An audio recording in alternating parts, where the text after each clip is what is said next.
Hope you're doing well. So today the topic that we are going to discuss is active passive voice. Before we clear this concept, let's check out that what voice exactly means. Voice basically refers to the who or what that is doing the verb action in a sentence.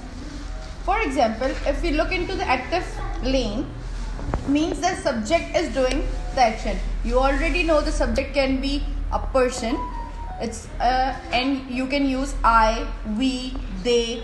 They all includes in the subject category. So active means the subject is doing the action, and the passive means the subject is receiving the action. Let's see some examples, and it will surely clear your concept. For example, Maryam plays the drums. Maryam is